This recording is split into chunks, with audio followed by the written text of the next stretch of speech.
Hey everyone, welcome back. Today I'll show you how to create a custom theme for Google Sites, to make your site really stand out and look exactly how you want.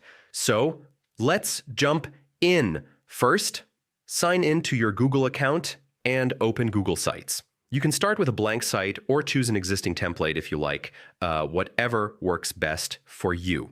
Next, click on the Themes tab on the right side. This is where all the magic happens. You can pick a base theme to start with and then customize it to match your style. Here you can change the primary and accent colors, pick different fonts for headings and body text, and adjust the overall look. Yeah, spend a bit of time experimenting to see what fits your brand or personal style. You can also customize the header type and layout options for each page. This makes your site feel unique and professional. Don't worry, you can preview your changes anytime. Finally, click around and preview your site. Make sure everything looks good on desktop and mobile. Once you're happy, publish it and your custom theme is ready to go. And that's it.